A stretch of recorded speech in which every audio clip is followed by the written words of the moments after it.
مراد علی شاہ جو ہے ان سارے معاملات کو دیکھ رہے ہیں اور ان سارے معاملات پر مراد علی شاہ جو ہے وہ آصف زرداری کو جو ہے فیسیلیٹیٹ کر رہے ہیں۔ عزیر بلوچ کے خلاف جتنے مقدمات ہیں، اگر پروسیکیوشن یہی حال کرتی رہی تو مجھے یہ لگتا ہے کہ سوائے جو 12 سال کی آرمی عدالتوں کی سزا ہے، اس کے علاوہ باقی سارے کیسز میں وہ بری ہو جائیں گے، اور یہی حال چلتا رہا۔ اور میں آپ کو ایک اور بات بتاؤں کہ یہ جو اس کو آج بری کیا گیا ہے، یہ ٹرائل کے کمپلیٹ ہونے پر بری نہیں کیا گیا، بلکہ ان کو جو آج بری کیا گیا ہے، یہ بری کیا گیا ہے ان کو اس معاملے پر کہ انہوں نے ایک بریت کی درخواست دی تھی۔ بریت کی درخواست کی بنیاد پر ملزم کو بری کیا گیا ہے، اور ابھی ٹرائل نہیں چلا تھا، ایویڈنس نہیں ہوئی تھی۔ اس کی وجہ کیا ہے کہ جو گواہان ہیں ان کو مراد علی شاہ پیش ہی نہیں کر رہے ہیں۔ مراد علی شاہ ان گواہان کو عدالت میں لے کے ہی نہیں آ رہے تھے، اور جس کی وجہ سے آج ان کو بڑا ریلیف ملا ہے، اور لوگ آج بڑی باتیں کہہ رہے ہیں۔ اور یہ حقیقت ہے کہ اگر عزیر بلوچ بھی دہشت گرد نہیں ہے، جو اس کے خلاف بھی مقدمات نہیں تھے، تو پھر کون دہشت گرد ہے اس ملک میں، اور پھر کس نے اس ملک میں دہشت گردی کی ہے؟ کس نے پورے کراچی کا امن تباہ کیا ہے؟ کس نے لوگوں کی زندگیوں سے کھیلے ہیں؟ کون فریال تالپور کے لیے بھتہ اکٹھا کرتا تھا؟ کون فریال تالپور کے اشاروں پر لوگوں کی جانیں لیتا تھا؟ وہ عزیر بلوچ تھا۔ اس کی جی آئی ٹی بھی ہمارے سامنے آئی تھی، سارے معاملات ہمارے سامنے آئے تھے۔ اب باقی کیسز میں کیا ہوتا ہے وہ وقتاً فوقتاً جو بھی ان میں ڈیولپمنٹس ہوگی ہم آپ کے ساتھ شیئر کریں گے۔ اب معاملہ آ گیا جو شاہد خاقان عباسی کا۔ شاہد خاقان عباسی جاتے ہیں 24 دسمبر کو، اور ان کو 15 دن کے لیے ایک دفعہ اجازت ملتی ہے وفاقی حکومت کی طرف سے۔ وہ 15 دن کے لیے امریکہ جاتے ہیں۔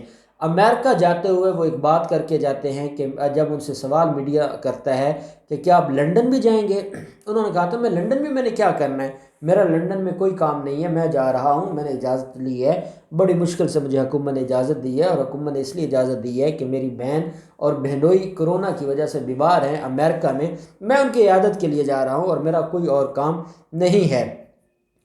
جو کل کی رات ہے جو گزر چکی ہے، کل رات کو شاہد خاقان عباسی لنڈن پہنچ گئے، اور میڈیا سے یہ بات چھپائی گئی، اور میڈیا کو یہ بات جو ہے وہ آج شام پتہ چلی کہ شاہد خاقان عباسی تو لنڈن پہنچ گئے ہیں، اور ان کی ملاقات بھی ہو چکی ہے نواز شریف کے ساتھ۔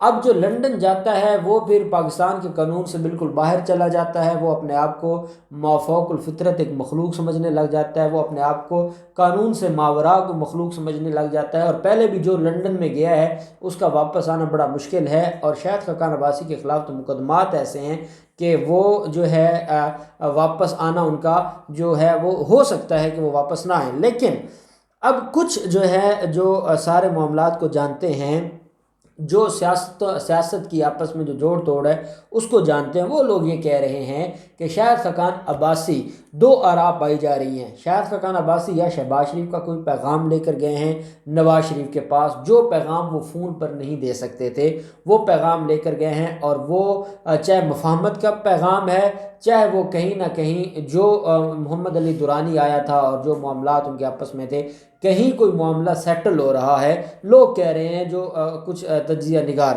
اور کچھ یہ کہہ رہے ہیں کہ شاہد خاقان عباسی کو جو معاملہ ہے ڈائیلاگ کا، اس ڈائیلاگ کی بنیاد پر شاہد خاقان عباسی کا 15 دنوں کے لیے جو نام نکالا گیا تھا اسی ایل سے، اور یہ خاموشی سے نام نکلا اور وہ خاموشی سے چلے جاتے ہیں، اور اس کے بعد اب وہ کوئی پیغام لے کر گئے تھے نواز شریف کے پاس، اور وہ شٹ اپ کال بھی ہو سکتی ہے نواز شریف کے لیے، اور وہ نواز شریف کو واپس لانے کے لیے بھی کہا جا سکتا ہے کہ آپ واپس آ جائیں اور آپ کو آنا ہوگا، نہیں تو آپ کے خلاف کوئی کارروائی ہوگی۔ یہ مختلف افواہیں ہیں، لیکن حقیقت یہ ہے کہ شاہد خاقان عباسی جو امریکہ کے لیے گئے تھے وہ لنڈن گئے ہیں۔